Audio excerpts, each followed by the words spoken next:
ॐ अज्ञानतिमिरान्धस्य ज्ञानाञ्जनशलाकया सत्सुरोन्मिलितं येन तस्मै श्रीगुरुवे नमः। नम ॐ विष्णुपादाय कृष्णप्रेष्ठाय भूतले श्रीमते भक्तिवेदान्त स्वामीति नामिने। नमस्ते सारस्वति देवे गौरवाणी प्रचारिणे निर्विशेषशून्यवादी भाषातदेशधारिणे। जय श्री कृष्ण चैतन्य प्रभु नित्यानंद श्री अद्वैत गदाधर श्रीवासदि गौर भक्त वृंद। हरे कृष्ण कृष्ण कृष्ण हरे हरे, हरे राम राम राम हरे हरे। हरे कृष्णा பக்தர்களாருக்கு இனிமையான மாலை வணக்கம். தினம் ஒரு கீதை. பகவத்கீதையை தினமும் ஒரு ஸ்லோகம் எளிமையா படித்து அன்றாட வாழ்க்கையில எப்படி எளிமையா பயிற்சி பண்றது. தெய்வத்திரு ஆசா பக்தி வேதாந்த சுவாமி ஸ்ரீல பிரபுபாதர் பகவத்கீதை உண்மையுருவில் இன்னைக்கு படிக்கிற ஸ்லோகம் 2வது அத்தியாயத்துல 36வது பதம்.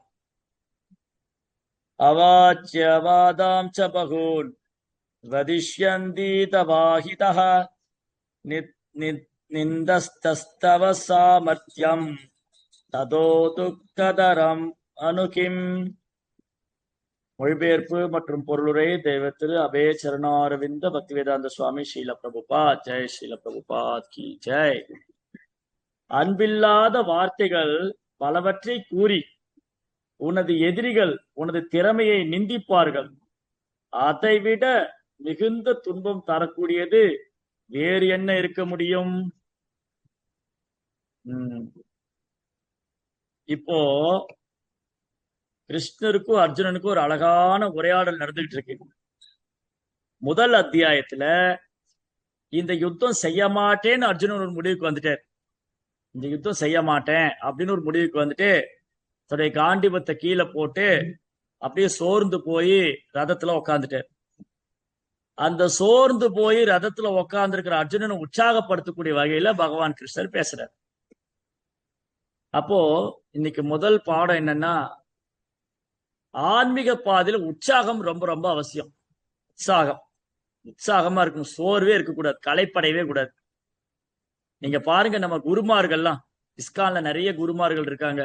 திரு ஜெயபதாசாமி குருமராஜ் அவர்கள், பானுசாமி மகராஜ் அவர்கள், ராதநாத் சுவாமி மகராஜ் அவர்கள், இது மாதிரி நிறைய குருமார்கள் இருக்காங்க.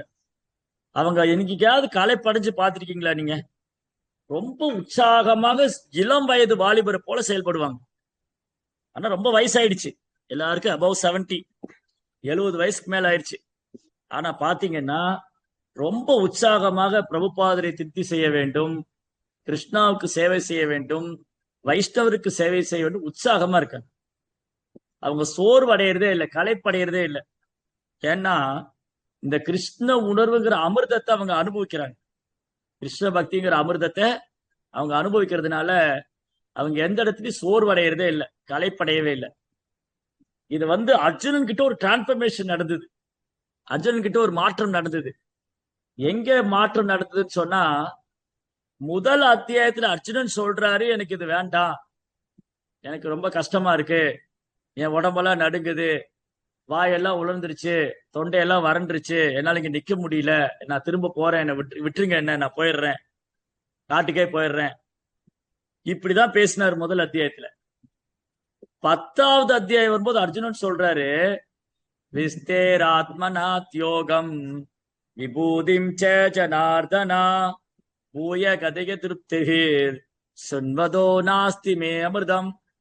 கிருஷ்ணா, நீங்க இவ்வளவு நேரம் உங்க வைபவங்களை சொன்னீங்க, அது கேட்க கேட்க அமிர்தமா இருந்தது, நான் களைப்படையவே இல்லை. நீங்க நிப்பாட்டாம சொல்லுங்க, நான் கேட்க தயாரா இருக்கேன். எப்படி? பகவத்கீதையை கேட்டதுக்கு அப்புறம் அர்ஜுனன் இந்த முடிவுக்கு வந்துட்டார். சர்வவேத ஹிருதம் மன்யே என்பா வசதி கேசவா நகீத்தே பகவன் பித்தூர் ந பிதூர் தேவன் தானவா. கிருஷ்ணா, நீங்க சொன்னதையெல்லாம் 100க்கு 100 உண்மையை நான் ஏத்துக்கிறேன். சர்வவேத ஹிருதம் மன்யே என்பாம் வசதி கேசவா. ஓ கேசவனே, நீங்க சொன்னதெல்லாம் அப்படியே நான் ஏத்துக்கிறேன். ஓ எம்பெருமானே, பகவானே, உங்களது மகிமைகளை தானவர்களோ தைத்தியர்களோ அறிய மாட்டார்கள். அதனால பகவத்கீதை கேட்டதுக்கு அப்புறம் அர்ஜுனன் எவ்வளவு பெரிய டிரான்ஸ்பர்மேஷன் நடந்திருக்கு, மாற்றம் நடந்திருக்கு. அப்ப பகவத்கீதை படிச்சா இந்த மாற்றம் வரணும் நமக்குள்ள. இப்போ யாருக்கு வேண்டி கிருஷ்ணர் பகவத்கீதை சொல்றாரு? அர்ஜுனனுக்கு வேண்டி இல்ல. பகவத்கீதை அர்ஜுனனுக்கு வேண்டி இல்ல, நம்ம எல்லாருக்கும் உபதேசிக்கிறதுக்கு வேண்டிதான் அர்ஜுனன் ஒரு கருவியா பயன்படுத்திக்கிட்டார். இல்லாட்டி பகவானுக்கு மிக அருகாமையில பகவானுடைய நண்பனாக, உறவினனாக, பகவானுக்கு பிரியமான பக்தனா இருக்கிற அர்ஜுனன் எப்படி அறியாமையில போயிருக்க? பகவான் கூட இருக்கிறவனுக்கு எப்படி அறியாம இருக்கு? கிருஷ்ண சூரிய சமா மாயா அந்தகார் யாரா கிருஷ்ண தாரா நகி மாயாரே அதிகார். கிருஷ்ணர் எங்க இருக்காரோ, சாரி சூரியன் எங்க இருக்கோ, அங்க இருள் இருக்க முடியாது. அதே மாதிரிதான் கிருஷ்ணர் இருக்கக்கூடிய இடத்துல அறியாம இருக்க முடியாது. அப்போ அர்ஜுனன் இதயத்திலே கிருஷ்ணர் பரமாத்மாவா இருக்கார், அர்ஜுனன் கூடயே கிருஷ்ணர் நண்பரா இருக்கார், அர்ஜுனுடைய உறவினரா இருக்கார். இப்படி இருக்கும்போது எப்படி அர்ஜுனன் அறியாமையில் இருப்பார்? அப்ப அர்ஜுனன் அறியாமையில் புகுத்தப்பட்டார். அதுக்கப்புறம் கிருஷ்ணர் பகவத்கீதை சொல்றார். அர்ஜுனன் முதல் அத்தியாயத்துல நண்பனா பேசி வாதம் பண்ணார். 2ஆம் அத்தியாயம் முடிவெடுக்க முடியாம சரணாகதி பண்ணிட்டார். கார்பண்ய தோசோ பிரகத சுபவாவா பிச்சாமித்தாம் தர்மசமூட சேதாஹா ஏஷே ஈஷாம் நிஷிதம் ப்ரூவி தன்மே சிஷ்யஸ்தேகம் சுவாதிமாம் தாம் பிரபன். கிருஷ்ணா, என்னால ஒரு முடிவுக்கே வர முடியல, ரொம்ப குழப்பமா இருக்கு, பேசாம நீங்களே எனக்கு குருவா இருந்து சொல்லி கொடுத்துருக்கீங்க. அப்ப கிருஷ்ணர் ஆச்சாரியனுடைய ஸ்தானத்தை ஏற்றுக்கொண்டார். கீதாச்சாரியன், கீதையின் ஆச்சாரியன் கிருஷ்ணர். ஜெகத்குரு, கிருஷ்ணம் வந்தே ஜெகத்குரு.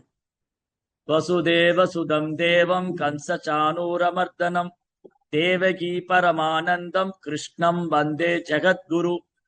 கிருஷ்ணர் தான் அகில குரு, கிருஷ்ணர் தான் ஜெகத்குரு, கிருஷ்ணர் தான் கீதாச்சாரியன். பகவானே ஆச்சாரியனுடைய ஸ்தானத்திலிருந்து பேசினார். எப்போ? 2ஆம் அத்தியாயத்துல தொடங்கினார். 10ஆம் அத்தியாயம் வந்தோன்னு அர்ஜுனன் சொல்லிட்டாரு, கிருஷ்ணா நீங்க சொல்றதெல்லாம் அப்படியே நான் ஏத்துக்கிறேன். உங்களுடைய மகிமைகளை யாராலும் புரிஞ்சுக்க முடியாது, தேவர்களோ தானவர்களோ தைத்தியர்களோ யாரும் புரிஞ்சுக்க முடியாது. ஏன்னா இவங்களுக்கெல்லாம் அப்பாற்பட்டவர் நீங்க, இவங்களுக்கு முன்னாடி இருந்து நீங்க இருக்கீங்க. மாபெரும் தேவர்களும் மகா ரிஷிகளும் உங்க வைபவங்களை அறிய முடியாது.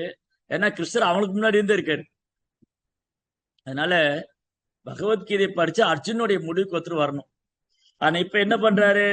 அந்த குழப்பத்தில் இருக்கிற அர்ஜுனனை உற்சாகப்படுத்தும் வேலை கிருஷ்ணர் பேசுறாரு. அர்ஜுனன்ட்ட சொல்றாரு, சரி அர்ஜுனா, நீயே இந்த உடம்புல ஆத்மா, ஆத்மாவுக்கு ஏது மான அவமானம், ஆத்மாவுக்கு ஏது சொந்தக்காரன் நண்பன் உறவினர் எல்லாம், ஆத்மாவுக்கு ஏது சந்ததி, அதனால நீ இதை மறந்து போயிட்ட. இதுதான் அறியாமை. பகவத்கீதையின் முதல் பாடமே நம்மளை அறியாமிலிருந்து விடுவிக்கிறது தான். நான் இந்த உடல் நினைச்சிட்டு இருக்கோம் இல்லையா, நான் இந்த உடல் என்று நினைத்துக் கொண்டிருப்பதான் அறியாமை. நான் இந்த உடல் அல்ல, ஆத்மா என்று ஒன்றுதான் ஞானம். ஞானத்தின் தளத்துக்கு ஒருத்தர் உயரணும். சரி, இப்ப அர்ஜுனன் நினைக்கலாம், நானே இந்த உடல் அல்ல ஆத்மா, அப்ப ஏன் நான் ஒருத்தர் கொல்லணும்? ஏன்னா 2ஆம் அத்தியாயத்துல சொல்லி ஆத்மா கொல்பவனும் அல்ல கொல்லப்படுவனும் அல்ல, ஆத்மாவை கொலை செய்ய முடியாது. அப்படி இருக்கும்போது நான் ஏன் இந்த யுத்தத்தில் ஈடுபடணும் அப்படின்னு அர்ஜுனன் கேள்வி கேட்கலாம். அதுக்குதான் இப்ப கிருஷ்ணர் பதில் சொல்லிட்டு வர. இப்போ அர்ஜுனன் வாதாடலாம் கிருஷ்ணாட்ட. எப்படி வாதாடலாம்? கிருஷ்ணா, நீங்களே சொல்லிட்டீங்க நான் இந்த உடல் எல்லாம் ஆத்மா, அப்ப நான் ஏன் சண்டை போடணும்? நீங்களே சொல்லிட்டீங்க நான் இந்த உடல் எல்லாம் ஆத்மா, அப்ப ஆத்மாவை யாரு கொல்ல முடியும்? நான் துரோணருடைய ஆத்மாவை கொல்ல முடியுமா? விஷ்ணுடைய ஆத்மாவை கொல்ல முடியுமா? அப்ப எதுக்கு நான் சண்டை போடணும்? அவங்களே ஆத்மா நித்தியமானவங்க, அழிவற்றவங்க, அப்ப ஏன் நான் அந்த சண்டை போடணும்? அப்படி எல்லாம் கேட்கலாம். அதுக்குதான் கிருஷ்ணருக்கு என்ன சொல்றாரு, ஒருவேளை அர்ஜுனன் இப்படி கூட வாதம் செய்யலாம் இல்லையா, நான் ஏன் அவங்களை கொல்லணும், அவங்களுக்கு ஒண்ணு நான் ஏன் பாவத்தை சேர்த்துக்கணும், அவங்க வேணா பாவிகளா இருந்துட்டு போட்டோம், அவங்க எல்லாம் ஒரு ஆத்மாக்களை நீங்க கொல்ல முடியாது, நீங்க அப்ப எதுக்கு இந்த சண்டைன்னு கேட்கலாம். அதுக்குதான் கிருஷ்ணர் பதில் சொல்றாரு, நீ ஒரு சத்திரியன் அப்பா அர்ஜுனா, நீ ஒரு சத்திரியன், உனக்கு கடமை உண்டு, உன் பிரஜைகளை பாதுகாக்கும் பொறுப்பு உனக்கு உண்டு, பிரஜைகளை வழி தவறி நடத்துவோரை தண்டிக்க வேண்டிய பொறுப்பு உனக்கு உண்டு, உன்னை நம்பியிருக்கும் மக்களுக்கு நீ அடைக்கலம் கொடுத்து அவர்களை காப்பாற்ற வேண்டிய பொறுப்பு உனக்கு இருக்கு. அதனால இது நீ புறக்கணிக்க முடியாது அர்ஜுனா, இந்த யுத்தம் தவிர்க்கப்பட முடியாது. ஏன்னா மக்களை பாதுகாக்க வேண்டிய இடத்துல நீ இருக்க, உன்னை சார்ந்திருக்கும் மக்களை பாதுகாக்க வேண்டிய சத்திரியனுடைய கடமை. நீ செய்ய மாட்டேன்னா என்ன சொல்லுவாங்க? இந்த அர்ஜுனன் இருக்கானே, இவன் ரொம்ப மோசமான ஆள் அப்படின்னு கொஞ்சம் கூடி அன்பு இல்லாம பேசுவாங்க. அர்ஜுன் எல்லாம் ஒரு சுயநலவாதிங்க. அவர் வந்து சண்டை வேணான்னு போயிட்டாரு. அவரெல்லாம் ஒரு சத்திரியனா? அவரெல்லாம் நமக்கு அடைக்கலம் கொடுக்கிறவரா? இந்த மாதிரி ஒரு கோழை தான் நமக்கு அடைக்கலம் தருவாரா? இப்படி எல்லாம் உன்னை பேச ஆரம்பிப்பாங்க. அப்புறம் உன்னோட எதிரி கூட என்ன பண்ணுவாங்க? உன்னை ஏளனமா பேசுவாங்க. யாரெல்லாம் எதிரி? கர்ணன் இருக்காங்க. கர்ணன் சொல்லுவான், அர்ஜுனனா அவன் எனக்கு பயந்துதான் ஓடிப்பானான். என் கூட சண்டை போட துணிச்சல் இல்லாம, திராணி இல்லாம, என்ன பயந்து எனக்கு எதிர பயந்து ஓடிட்டான் அப்படின்னு கர்ணன் உன்னை நிந்திப்பான். கர்ணன், ஜெயத்ரதன், இவங்க எல்லாம் இருக்காங்க எதிர் தரப்புல.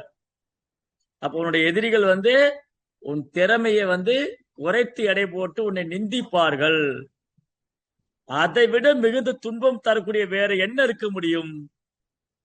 இப்ப வந்து கிருஷ்ணா என்ன பண்றாரு? அர்ஜுனுடைய சத்திரிய குணத்துக்கு வந்து தூண்டுதல் தூண்டுறாரு. ஏன்னா ஒரு சத்திரியன் இல்ல, உனக்கு வீரம் இருக்கணும் இல்ல. நீ போய் நான் சண்டை போட மாட்டேன், யாரோ ராஜ்யத்தை வச்சுட்டு போயிட்டு நீ ஒரு பிராமணன் மாதிரி விட்டுட்டு போக முடியாது. ஒரு பிராமணனுக்கு அந்த தியாகம் பண்ணணும். ஒரு பிராமணர் என்ன பண்ணணும்? அவர் அரசாங்க பதவி ஏற்றுக்கொள்ள கூடாது, அவர் வம்பு வழக்குல போகக்கூடாது, சண்டை சச்சரவு ஈடுபடக்கூடாது. அவர் எப்பவும் கருணை உள்ளவராகவும் இறக்க உள்ளவராகவும், அமைதி, சகிப்புத்தன்மை, பொறுமை, நிதானம், பணிவு, எளிமை, இதெல்லாம் பிராமணனுடைய குவாலிட்டி.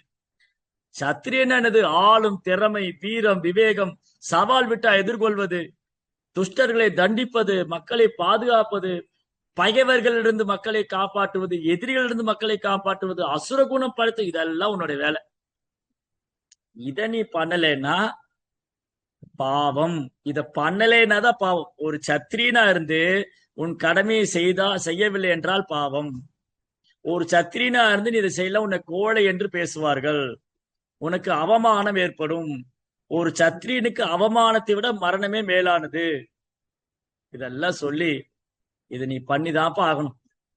எல்லாத்துக்கும் மேல இது தர்மத்துக்காக நடக்கூடிய யுத்தம். இது பகவானுடைய திட்டப்படி நடக்கூடிய யுத்தம். இது பகவானுடைய ஏற்பாட்டினால் நடக்கூடிய யுத்தம். இதை அர்ஜுனன் புரிந்து கொள்ள வேண்டும். அவ்வளவுதான். அப்போ இங்க என்ன முக்கியமான விஷயம்னு சொன்னா, material consciousness to spiritual consciousness. அதாவது பௌதீக குணத்திலிருந்து ஆத்மீக சிந்தனையாக மாற்றும். பௌதீக சிந்தனையிலிருந்து ஆத்மீக சிந்தனையை மாற்ற வேண்டும், உணர்வை மாற்ற வேண்டும்.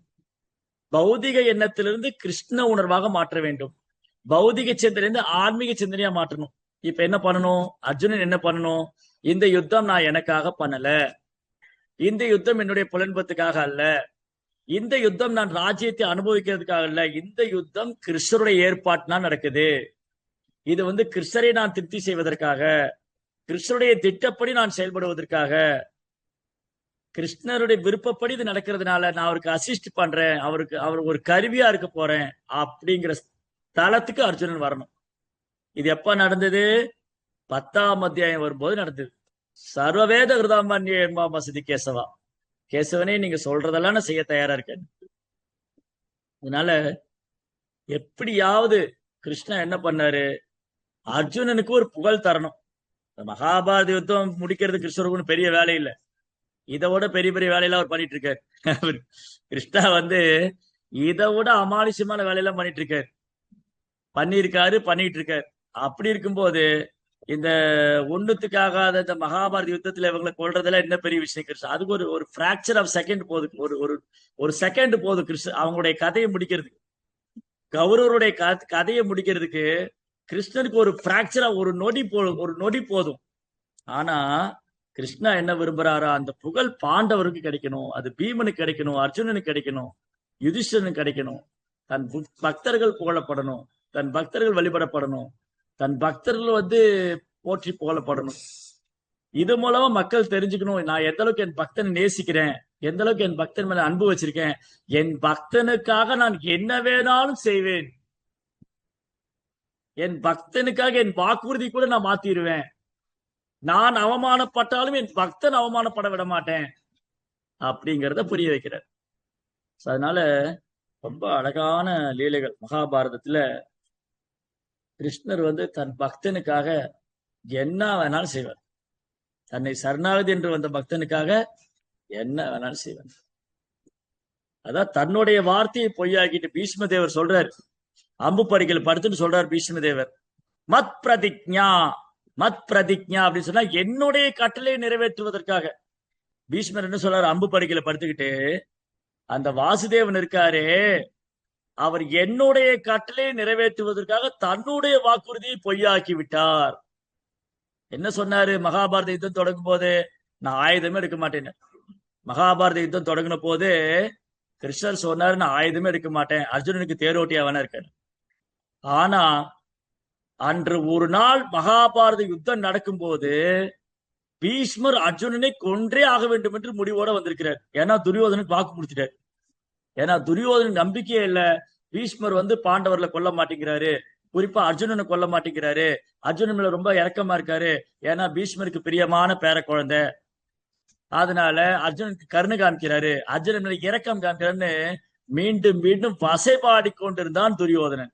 ஓ பிதாமகரே, நீங்க என்கிட்ட சாப்பிட்டு நீங்க பாண்டவருக்கு விசுவாசமா இருக்கீங்க, நீங்க நேர்மையா இல்ல, நீங்க ஏமாத்துறீங்க, நீங்க பாண்டவரை கொல்லக்கூடாதுன்னு நினைக்கிறீங்க, நீங்க பாண்டவருக்கு அடைக்கலம் கொடுக்குறீங்க, இப்படி எல்லாம் வயதுன்னு கூட பார்க்காம, முதியவர் என்று கூட பார்க்காம இந்த துரியோதனன் பீஷ்மர் மேல புகார் சொல்ற.